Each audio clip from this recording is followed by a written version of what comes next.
So I guess you just have to see by ear, you know. Yeah. See by eye. See by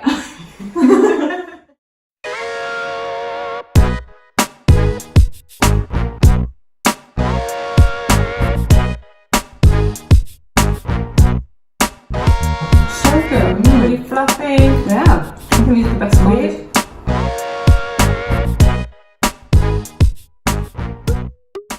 Everybody, welcome to the Melly Adventures YouTube. Today I'm teaming up with the lovely Louise. She's the founder of Scone Drops, and we're going to show you how to make a scone from scratch with an autumn twist. What are we going to make, Louise? Well, we're going to make some s'mores flavoured scone drops. So it's a bit of an American twist, and good. we're also going to make some apple cinnamon scone drops as well. Sounds amazing. I'm going to make apple cinnamon and you're going to make s'more. Yeah. Okay, so what's first? What do we need to do first? Okay. To make scone? So what we need to do is we've got our bowls, everything's all clean and prepped and ready. So we've got our flour. This is self-raising flour that we're going to use. Nice. And we're actually going to use the cups today. So we're going to use the cups to measure out all the different ingredients. So what we'll need is 2 cups of self-raising flour. So I'll let you go first. Okay.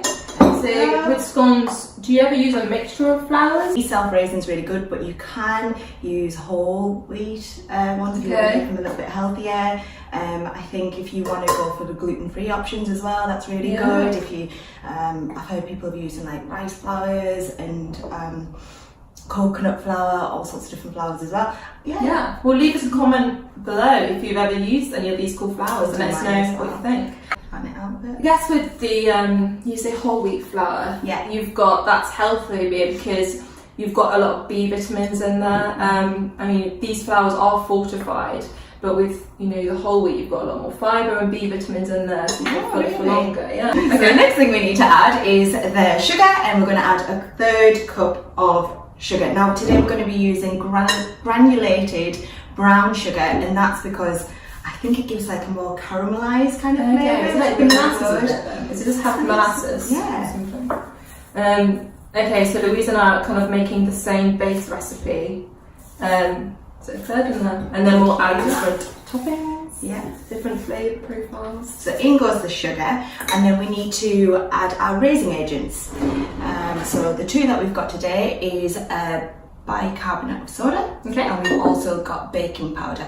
Now baking powder, I feel like you can add a bit more, it's a bit more forgiving, whereas bicarb just a little bit. So what we're going to do is I'll usually put 1 of this one in, 1 teaspoon of baking powder. And then for this one, I'm just going to put a 1/4 teaspoon. Okay. So just like. And then it's butter. Okay, so I've just got this from the fridge, fresh from the fridge, because we like it nice and cold. Okay. So what we're going to do is we're going to add the butter, and this is the best bit, I guess. We're going to get a little bit messy. Right. Okay, so we're going to add the butter in. So the key is to good scones is to get cold butter. Yes, cold butter. And I actually use salted butter, and the reason why a lot of recipes they suggest to add a pinch of salt, but I always think you don't know how much. So if you use salted butter, you know that it's nice and even. So what you need to do is you need to get your hands in. Do you know how to make a crumb? Yeah, so I've heard that you shouldn't get your palm dirty, just use your fingers. Yeah, and it's all about doing really, really kind of nice even movements, and then so you're not trying to heat up the butter at all. Right. So what made you pick scones as your business? I think that it stems from almost like a nostalgic kind of thing. When I was younger, after school on a Monday, my mum used to always take us to, me and my brother and sister, we used to always go to a little cafe in a little town called Whitehaven, which is in Cumbria, and in this little cafe they would sell scones, and they were so good. They were just homemade, like a fruit scone. We've done all sorts of different types of scones, and it's just nice experimenting with different flavours. So this is really exciting. I'm really excited to see how these small scones are going to turn out. Because you guys are watching us like for the first time making these, so you'll be watching us try it for the first time along with you guys. So, and if you make these scones, let us know in the comments. We'd love to hear from you. Melissa, like you do blogging, food blogging. What made you want to do that? Well, I just love food. I studied nutrition at university, and I love eating out because to me, like, food is more than fuel. It brings us together. Like, here we are making food, and the science side behind it of nutrition, how it affects our body, but also, you know, the tasty side and looking at food trends and seeing what they do at restaurants and, you know, getting creative. Like, I just take a lot of photos of food, and I just thought I might as well blog about it because I enjoy doing it. And I've got to say, watching you doing your stories, Instagram stories, and your Facebook, your YouTube, all those different things. Every time I watch, I want to go. It's great. It's really nice to hear when people go to those places. How's yours looking? Yours is looking really good. Oh, I'm a bit jealous. Cool. I think this is kind of looking done. Is this? Yeah. So this is done. It's kind of like fine. Really good. Perfect. Like breadcrumbs. That's what we're looking for. What's next? Okay, so the next thing is we're going to add the rest of our dry ingredients if we've got any. So I'm going to add my digestives, and the reason why I'm adding digestives is because we don't actually have, or I couldn't find any graham crackers, and that's what the Americans would normally have in the s'mores. Yeah. Okay. So that's going to go in for me. For yourself, you're going to put in half a teaspoon of cinnamon. Right. And I'm going to put in some marshmallows. Now what I've actually done is taken some big marshmallows and then just tore them up into small pieces, but you can use miniature marshmallows as well. So it's just going to go in. I think your dish is really nice because it's quite simple. It's got cinnamon in there, which is a really lovely flavour, and then you've got apple, and then you've got a touch of applesauce as well, which is going to give that little bit of sharp and sweetness. Nice. I'm going to add some chocolate chips to mine as well. So mine's really naughty. Yeah. Very naughty. And then I'm just going to give it a mix. You've already given yours a little mix. So we've got half a medium apple, roughly. Sprinkle that in. Nice. Got apples, a little mix in there. Nice. Fantastic. So they're nice and small and bite-sized. Yeah. I guess you don't want to. And you're going to get those little like apple chunks inside. You're going to get marshmallow chunks inside of mine. And then the next thing we need to do is add the wet ingredients. So we have applesauce for you, and we've also got the egg and the cream and the milk mixture, which is just here. Wow. So this is just single cream and some full fat milk that's in there. So an egg in your bowl, and you give that a whisk. So one egg. Give it a little whisk. So they both use one egg. 2 teaspoons. 2 teaspoons of applesauce. Yummy. Yummy. Okay. Fantastic. And then give that a little whisk. What we're going to do is going to make a little well. So we need to just move the scone mixture. Make a little well. Milk and the cream. And we're going to add it to the egg. Yeah. So how much cream and how much milk do we need? Is it like an equal ratio of both? I put in, roughly. Okay. I'd probably say about equal amounts of both. Okay. I think that the cream, for me, the cream is a little bit too heavy, whereas the milk is a little bit too light. So we add the two together to get, Okay. So how much of the mixture do we need of milk and cream? So we're going to use half a cup, and we're going to add it to our egg, and then we're going to mix that together. Okay. If you need a little bit more cream and milk, we just add it just to kind of make it so it's a dough-like consistency. Okay. So I'm going to take half a cup, and then pour it into there, and then I'll hand it over. Cool.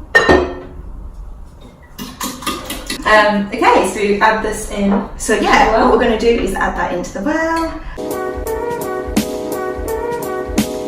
So the next thing that we're going to do is we're going to mix the mixture. I like to use a fork. Some people like to use their hands. I'm going to start with a fork and then finish with my hands. Right. And the reason why is it's less messy. Yeah. So I'm just going to use my fork. And also scones, they don't particularly like to be messed with that much. You've got to be quite delicate with them. Okay. Do you like scones? Yeah, I love them. I guess I've always had the kind of traditional fruit one with the arginine tea. I've never really explored different flavours like this. This is the first time I'm trying something wacky. It's good. Yes. So what we're going to do next is it's the rolling out thing. So we're going to roll it out now, but it's a bit messy, so we're just going to clear it out. Okay, now it's nice and clean. So we need to roll it out. Yeah, fantastic. So what we're going to do, get some of the flour, and then we're going to just shimmer it on the table. And this is all being clean, sanitised, so we're ready to go. Great. So I'm just going to shimmy some on here, put it into the table. What I'm going to do is take the dough. What I'm going to do is I'm going to just put it onto the table. Okay. Oh, it's quite sticky. Sticky. Definitely get your hands dirty. So if you need a little bit more flour in there, yeah, it's fine, just to dry up a little. Can't wait to try these. I'm so excited. It'll be so tasty, so good. The key is with scones, like I said before, not too much kneading. It's not bread. Okay. You don't need to do that. Do a couple of folds, and I think that's probably. I'll just wrap it off. So the less touching you do, the better. Squish it down, and then I'm just make it into a little circle, and just flatten it down with my hands, and then I'm going to finish it off with the rolling pin. Cool. And then I want you to roll it out, and as you're rolling, I kind of turn it, so roll and turn, roll and turn. Okay, so how thick do you recommend it? I would recommend, so we're going to go with the size of the cutter, so about an inch. Okay. An inch high. More sweet or savoury? Do you know what, that's a really tough one. It's a really tough one, and I'd probably say I'm a little bit of both, but at different times of the day. After school, I'm a school teacher as well, so after school I'll come home and I'm really, really hungry. I will have a sweet scone, because that's kind of what I'll fancy. Yeah. But then if, you know, in the evening I'm having a nice hot bowl of soup, I might have some savoury scones. Oh yeah. So you put a bit of flour on the baking sheet? Yeah, I think that's the best so that they don't stick down. Yeah. Oh, so another little trick as well is, so you can see how that's sticking. Yeah. So what I'm going to do is I am going to get some flour. Can you pass me the flour, please? Yeah. And I'm just going to dunk it in. And then that's just going to help it from sticking when I come out the next one. Scones are probably seen as not the healthiest. They're quite full of sugar, you know, kind of carbohydrates. How often would you suggest people should eat these, or can we even eat them? Yeah, no, I definitely say never restrict food, because when you restrict food, your brain will just not stop thinking about it. You know, when you restrict something, all you'll be able thinking about is eating that, and you'll be craving it, and therefore you're going to have a risk of binge eating. So I would say everything in moderation. And it really depends on your lifestyle. Yeah, everything in moderation. Enjoy your food. Also, you mentioned about the carbs and stuff not being bad. You know, carbs always get a bad name on the media, and you need to think about quantity and quality of carbohydrates. You know, if you have the complex carbohydrates like potatoes and whole grain bread, rather than, you know, biscuits, cakes, pastries. So don't eliminate any food groups, because they all play a part. And you know, how do you feel when you just have like protein in bed? I always I'm never satisfied and always feel hungry, and then you're kind of more tempted to have, you know, chocolate or something and eat that. So yeah, definitely. I didn't realise. So yeah. So now we've got to do the egg wash. You're going to break an egg in here, and then give it a little egg wash, and that'll give it a nice kind of shiny top. Yes. Yeah. Do you do the sides as well? No, I do the sides. It can kind of restrict it from growing. Do you enjoy all types of food? Yeah, I love all food. My favourite cuisines is Italian, Japanese, yeah, definitely, yes, and Thai. Oh, do you know what? I'm probably the same. Yeah, I just like all foods that are kind of good quality, natural. Yeah. Like even a hot chocolate, I like it with like the proper dark chocolate melted into milk. You know, and even that's nutritious. You know, they've got the dark chocolate's got antioxidants, and the milk's full of iodine and calcium. That's good for your thyroid function and cognitive function. So even like that is nice, rather than just like the powdered stuff that's full of sugar. So is that why you kind of got into nutrition then? I really think that, you know, the public deserve to know the truth to make smart, healthy decisions daily, and I think it's all about education. Definitely, 100%. Right. I think, you know, being a primary school teacher, I can see what the kids are bringing into school, and it's not good. You know, there's a lot of chocolate, there's a lot of crisps, there's a lot of people aren't educated in how to cook even. Wow. I bet it's in the oven. Let's go to the oven.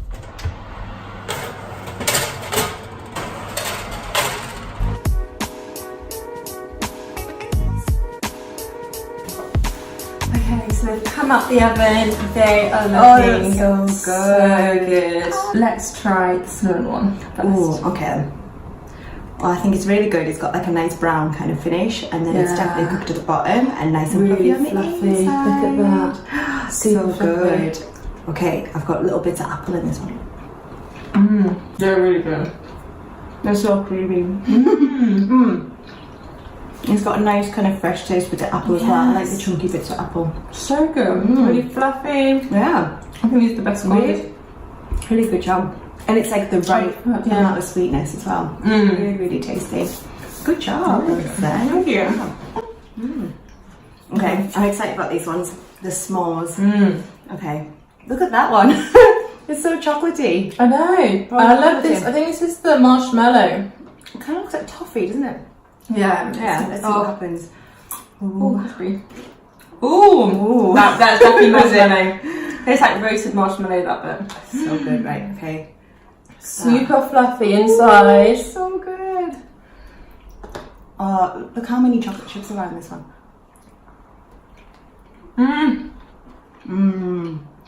Oh yeah. It's very different.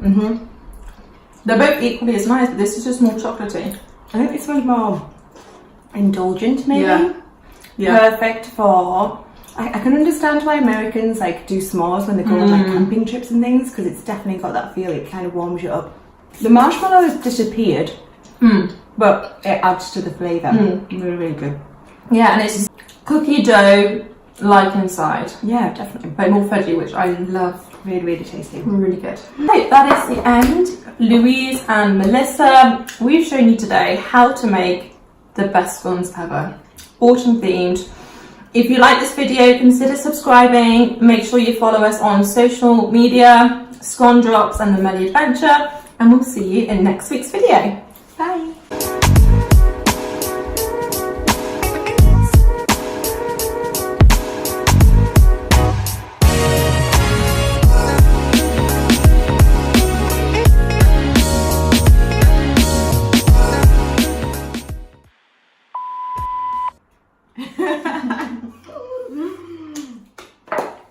They're really tasty. They're really good. Granted, we just like slap them. What did we do a clicking thing? Let's do a clicking thing where like we just make some space. Yeah. And then it'll be blank. Okay.